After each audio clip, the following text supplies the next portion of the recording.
Well, welcome back to our lessons, everyone. This is Mrs. Hanson. We're continuing our work in Chapter 11, Introducing Organic Chemistry. We're up to Section 11.3. We're on page 4 of our note pack called Shapes of Organic Molecules. This is going to review what we refer to as the Vesper Theory.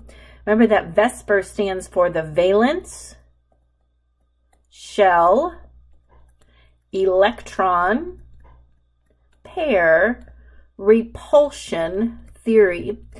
And really what it's telling us is that the most stable arrangement for atoms around a central atom is to be as far apart from each other as possible to maximize bond angles.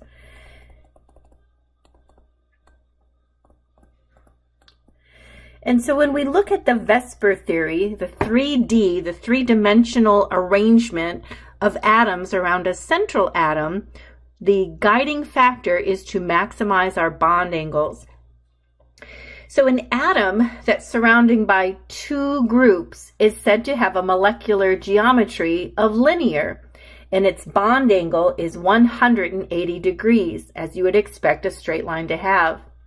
An example would be the acetylene. Acetylene contains a triple bond between our carbons.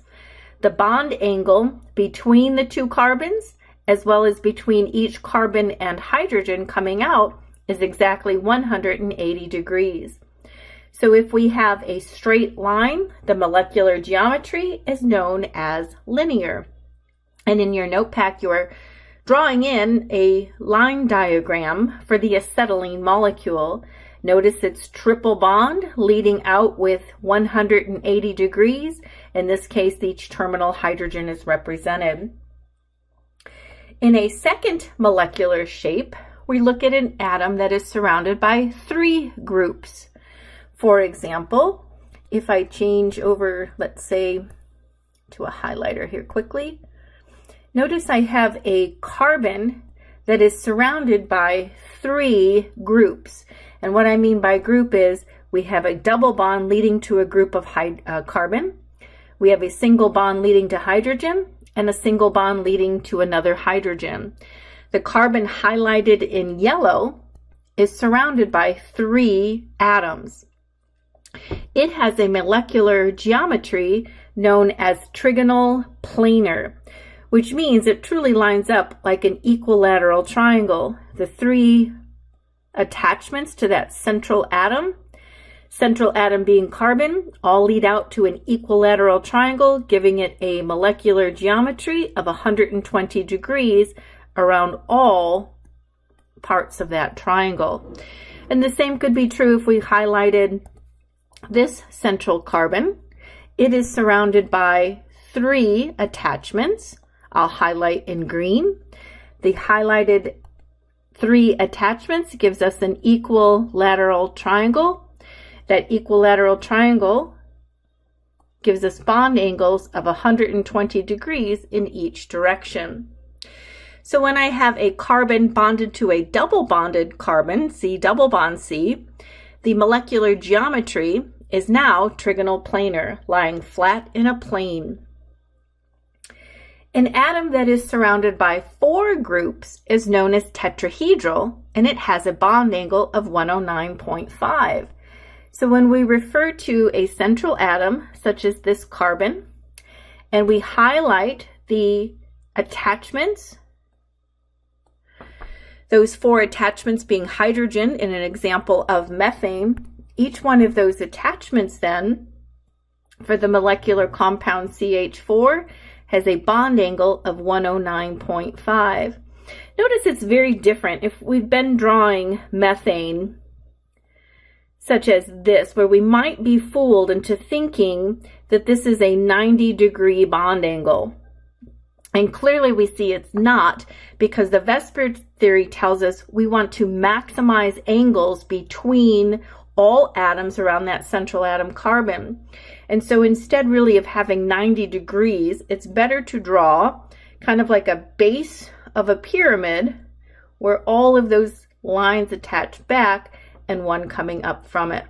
So we're maximizing bond angles where these hydrogens are kind of sitting on a tabletop, Carbon kind of up in the center, and peaking up high would be the top of the pyramid with a hydrogen. This is known as tetrahedral, and it has a bond angle of 109.5.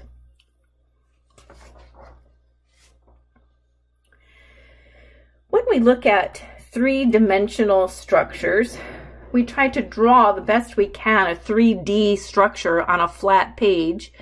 We do so using solid lines for all bonds that lie in the same plane as your paper. We use a wedge to represent bonds that are in front of the paper, and a dashed line to represent any line that goes into the paper, so behind the plane. And here we have an example of that very structure. The methane molecule we drew just a moment ago, methane drawn just a previous page where we had all single bonds, kind of drawing in a fashion where we had all straight lines. Better than that, to give you an idea of the configuration in a three-dimensional sense, is to use the dashes and the wedges. A dashed line is telling us that that's going behind the page. This is coming directly out at you as a wedge. And if you see a solid line, those are exactly on the same plane as the paper itself. Notice that carbon, which has 4 bonds, the carbon is going to be in the plane of the paper. 2 bonds will always be a solid line, and they'll always line in the same plane as the carbon. 1 will be a dash, and 1 will be a wedge. And you can count on that kind of construction. So every carbon with 4 single bonds is called tetrahedral, And this particular paper is saying that we can draw those, let's say, in terms of any atom coming out. 3 of the bonds will always be in the same plane. 1 of the bonds will always come out as a wedge, and 1 of the bonds will always come out as a dash. And it absolutely doesn't matter where you select to put the wedge or the dash, knowing that that's just a free rotation in space. So I could equally draw this with 2 of the bonds being in the same plane, 1 dash, 1 wedge, and it just doesn't matter where I select those, because it's just an angle of your eye as you're looking down at the molecule.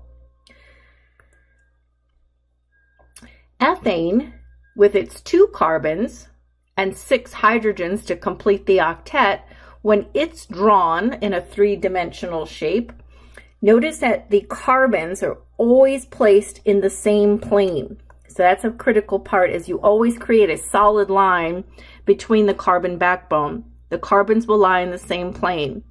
So that means 1 more bond of each carbon has to lie in the same plane. And then the additional bonds will be the wedge coming out of the plane and the dash going behind the plane. And so when we look at, for example, a simple molecule called ethane, notice that, and again, the criteria is the same. The carbons each have 2 bonds that are coming on the same plane as the paper. You see each carbon with 1 dash and each carbon with 1 wedge. That's the criteria as we learn to draw these 3-dimensional structures. And this is giving us an example of ethane. Critical component is to remember that the carbons have to lie in the same plane. These shapes of organic molecules continue with examining further molecular geometry of a tetrahedral 4-domain group. Suppose of those 4 domains, only 3 lead to atoms and 1 leads to a lone pair. Now, just a moment ago, we said if all 4 were bonded to atoms, we had a tetrahedral shape. That tetrahedral, just to kind of keep in mind, 4 atoms, Here we have 4 domains, but one of those is now leading to a pair of lone pair electrons. So we have a different molecular geometry. The nitrogen, for example, with its lone pair, doesn't have any atom up above here, so now it's referred to as trigonal pyramid. The lone pair of electrons, remember for nitrogen requires 3 bonds and 1 lone pair of electrons. So it would make no sense to call nitrogen a tetrahedral because you need 4 points to make a tetrahedron. You need 3 points to make a trigonal pyramid, and that's the name of our molecular geometry when we have 3 atoms and 1 lone pair. This particular carbon would be tetrahedral. Its bond angles would be 109.5. This particular group right here is called Trigonal Pyramid. And that means that it's got a little bit less of a bond angle simply because I'm going to say about what they're saying is about 107. Just a little bit smaller because these electrons, this big cloud of electrons, actually take more space than an atom would, and therefore kind of reduces the bond angles between the hydrogens, kind of shoving them down a little bit.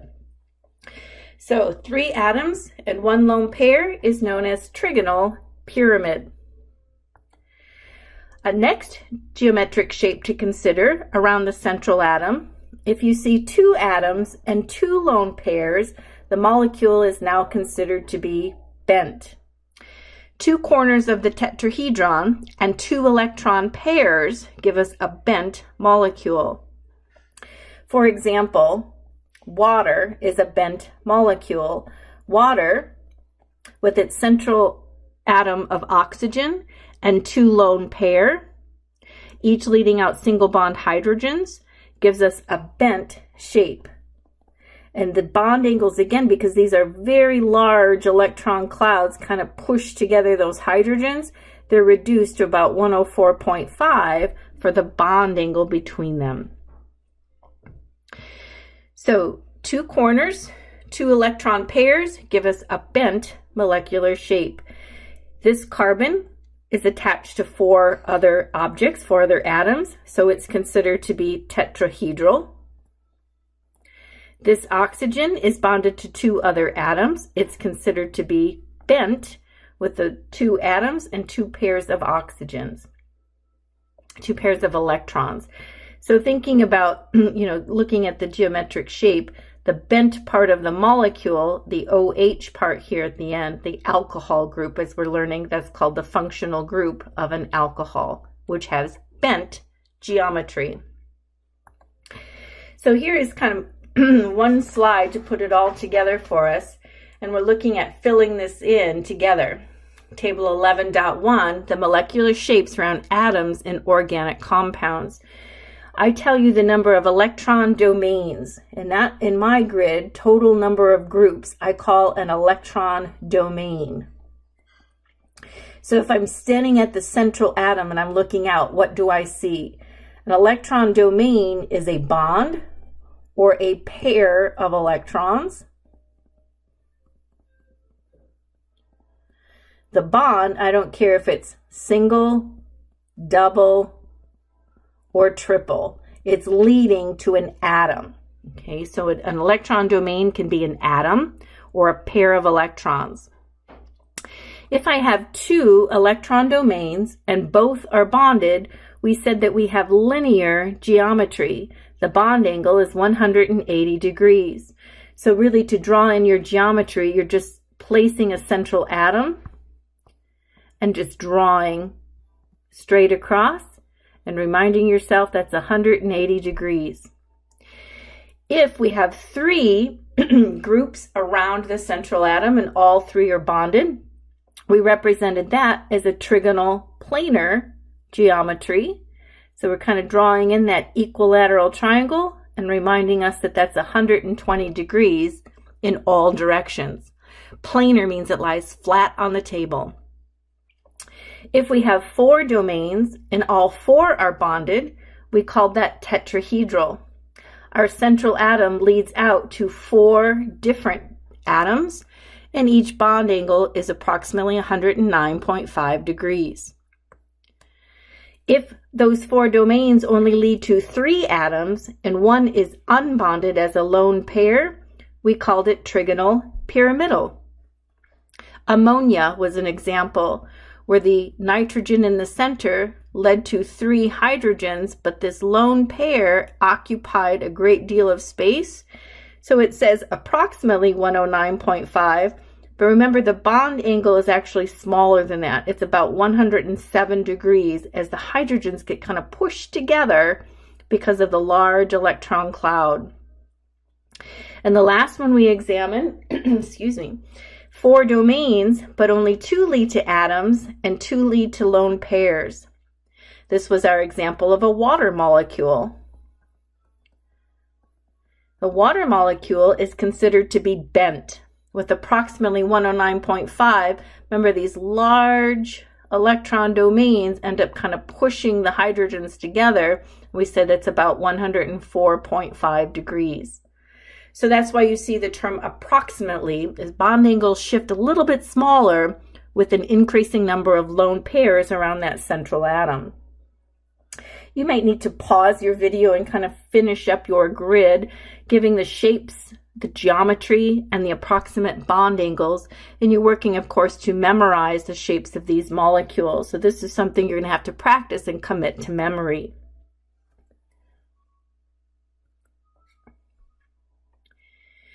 That shape around the atom, just to review, these are the things that you've drawn. You drew in a linear shape with 180 degrees.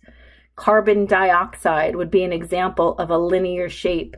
The central carbon atom leading out to 2 oxygen atoms is an example of a linear molecule. Boron trifluoride would be an example of a trigonal planar molecule. That central atom of boron leading out to 3 atoms. It is trigonal planar.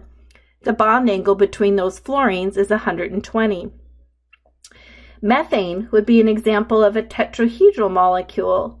Methane, of course, with its 4 bonds. One of them would be dash, one would be wedge. You kind of remember that. And as the tetrahedral, 109.5 would be an example here. If instead of leading out to 4 atoms, it only led to 3 atoms and had a lone pair, the bond angle is reduced to approximately 107. And we said nitrogen is very important for this particular example because nitrogen will always have 1 lone pair. And then a bent molecule, such as a water molecule, with its bond angles of about 104.5, a little less than ideal because of those lone pair electrons. Now we repeat ourselves as we're trying to practice to memorize. So let's work on that very thing. Determine the shape around each carbon and oxygen atom in dimethyl ether. Pause the video and see if you can do these from memory yet. And if not, it's okay to peek because we're still practicing. But pause and label the geometry around the carbons and the oxygen. And just start the video when you want to check your work. Okay, well, welcome back. Here we see a carbon, and this is the exact same carbon over here. Both carbons are attached to 3 hydrogens, leading to an oxygen. So what I notice is that the carbon is bonded to 4 atoms, giving us a tetrahedral molecular geometry. And the molecular geometry of tetrahedral has a bond angle of approximately 109.5.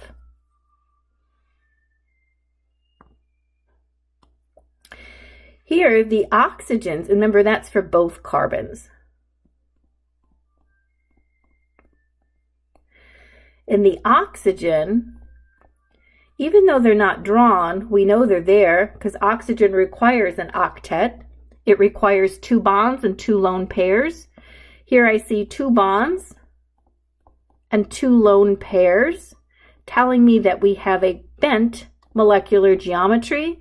Bond angle is less than ideal, so it's less than 109.5, less than 109, and it's approximately 104. Just a little bit smaller than the ideal 109 degrees. How'd you do? Well, here's some more practice. Pause the video and keep working on these and come back when you're ready to check. All right, so here we're looking at the shape of the indicated atoms in each compound. So as we number these, don't forget to add the electron pairs to any heteroatoms before determining the shape. So if needed, we have to, for example, the bromine is missing its 3 sets of electrons to complete its octet. Notice carbon number 1 is attached to 3, I'm going to just label that carbon 1. That's the first indicated carbon we're to label. It's attached to 3 bonds and no lone pairs. Obviously, carbon will never have lone pairs. So 3 bonds. One of them is a double bond. One of them is a single. One of them is a single, but it's still 3 domains. And if you find that easier to just think about what it's leading to 3 atoms. No lone pair leading to 3 atoms is called trigonal planar.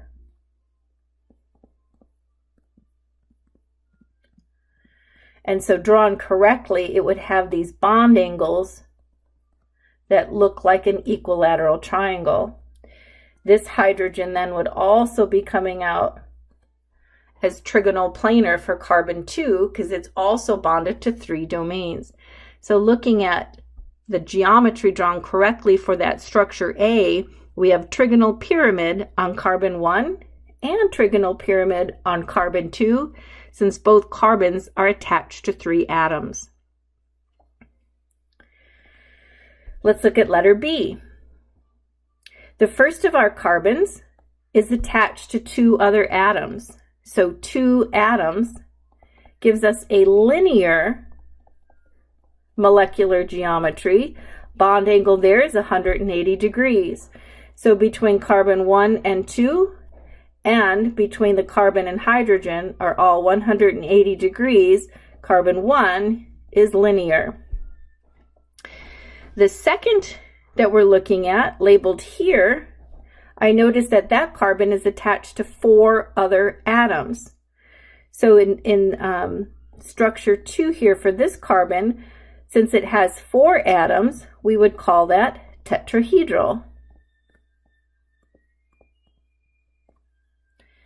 So this bond angle on the carbon, being that it's tetrahedral, would be about 109 degrees. This oxygen is missing its electron, so be sure to add the 2 sets of pairs there. And then you can see that the oxygen, which is the third structure we're to label there, is bonded to 2 atoms, 2 lone pair, giving us a bent molecular geometry. 2 lone pair.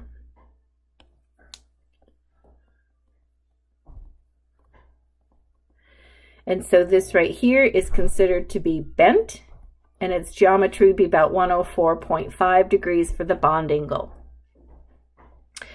Carbon 1 down here, it is bonded to 3 different atoms, so we would call that trigonal planar.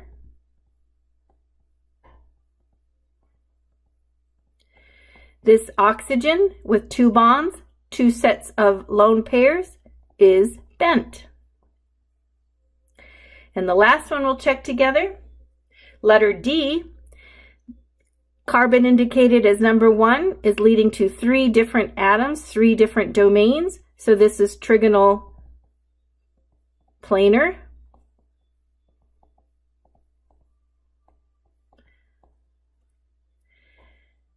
Let's see, the second one here is leading to 2 different atoms, so you wrote out that this is linear. Are you doing well? Keep practicing enough to where you have these memorized. This time, and these are just sample homework questions, is where I'm pulling them. So as we go on, we're turning over to page 8. Indicate the bond angles for each compound. And again, I encourage you to stop the video, work these through, and then come back to check. So with our first letter A, we're looking at the bond angle between those two fluorines. Very misleading because it looks like it's 90 degrees, but we understand it's not. The central atom here is carbon, and carbon is attached to 4 atoms. Knowing that that makes it a tetrahedral molecular geometry, so the bond angle is 109 degrees. So right here, this is approximately 109 degrees. The same is true for this carbon. It's also attached to 4 other atoms. And so that right there is also 109 degrees. It is also tetrahedral. And this, again, this atom between chlorine and bromine, or this atom here between the hydrogen and the other carbon, they all represent 4 atoms. So they're all 109 degree bond angles within that entire structure. So the carbons would lie in the same plane. One of the bonds also needs to be in the same plane. So I can just select, let's say, the chlorine and the fluorine, remembering that one of the bonds then has to be a dash and one has to be a wedge. Here we could have this one leading to bromine and this one then leading to hydrogen. HBrCl. On this particular carbon, I'll call number 2, and this particular carbon, I'll call number 1, but every single bond angle in there is 109. Since they're all bonded to 4 atoms, they're called tetrahedral for molecular geometry. Letter B. Here we have a carbon attached to 4 atoms, therefore it's tetrahedral. That bond angle is 109 degrees. This carbon is attached to just 3 other atoms, so it's called Trigonal Planar, which is 120 degrees. This carbon is attached to 3 other atoms, so it's also Trigonal Planar, which makes it 120 degrees. And down here, letter C, our first indicated bond angle is around this carbon, which is attached to 3 other atoms, making it Trigonal Planar, which lies 120 degrees. The same is true for right here. This carbon is attached to this carbon is attached to 2 other carbons, but also an H, so I was trying to say, so it's attached to 3 different atoms, making it Trigonal Planar, which is 120 degrees.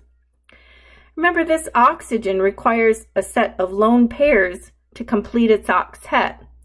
So here you have 2 different atoms. It's bonded to 2 different atoms, but it also has 2 sets of lone pair, making it bent, which means it's about 104.5, a little less than that ideal angle of 109. So as you continue to practice, you're working at looking to memorize and giving yourself enough practices so you don't need that Vesper chart. Top of page 9, we're going to practice using dashes and wedges. So pause the video and see if you can remember how to draw using dashes and wedges compound A and B, and then start the video up again when you want to compare your work. All right, well, let's try them. The first is a simple hydrocarbon. Remember that carbon requires 2 bonds that are in the same plane. One will be a wedge and the other will be a dash. So I just selected the carbon in the center.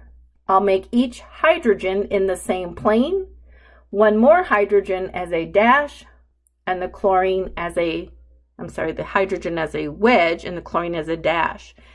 It is absolutely fine to select any of these and make them dashes or wedges. There is no one correct answer. So I can make chlorine in the same plane. I can make chlorine turn into the wedge, or I can make it into the dash. They're all the same correct answer. And that's just spinning the molecule in space. You can spin that and view it from any angle and be correct. When we draw a carbon backbone, we want to draw the carbon in the same plane. So one carbon connecting to the next with a solid line. One more solid line for each of these carbons. One will need to be a wedge and one will need to be a dash. And remember, they can go in either order. You can switch around dashes and wedges. What's just important is that we have one of each. And so hydrogen coming out of the plane, hydrogen going behind the plane, and over here I need a bromine and a hydrogen. Remember, this single bond can twist in space. It's free to twist, so it's absolutely okay to just make any arrangement. What's critical is we have, for each carbon, it requires 2 bonds that are in the same plane. One be a dash, one be a wedge.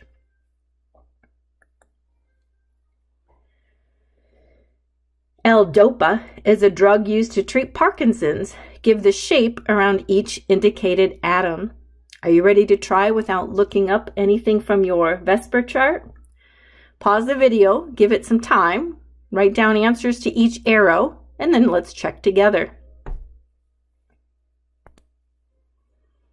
right, well, we'll start at the top. I'll just place a circle around this carbon. I can see that it's attached to 3 different atoms, making this carbon trigonal planar.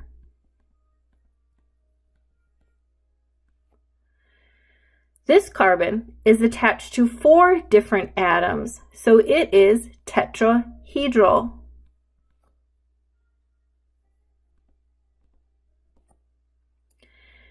This carbon is attached to 3 other atoms. That's trigonal planar.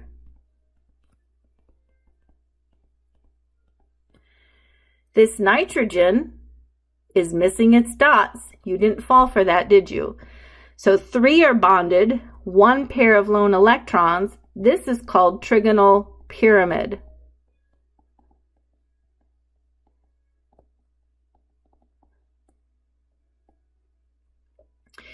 We have another arrow right here on the oxygen. Don't forget, it's missing a pair of dots. Oxygen requires an octet as well. So 2 atoms, 2 lone pairs, we recognize this as bent geometry. Even though it didn't say, I can go back and add. Trigonal planar are always 120 degrees. Tetrahedral, 109. Trigonal planar, 120. Equilateral triangle there.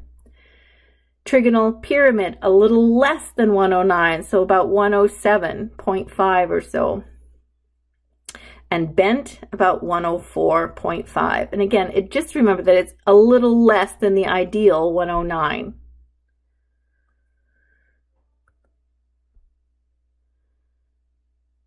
And here's our answer just to compare.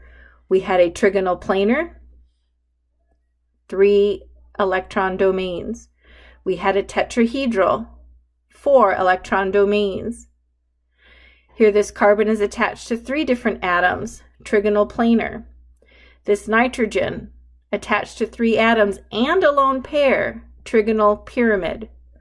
This oxygen attached to 2 other atoms and also 2 lone pair. We called it bent. I'm going to pause the lesson there. We're going to pick up with section 4, drawing organic molecules. When ready, come on back.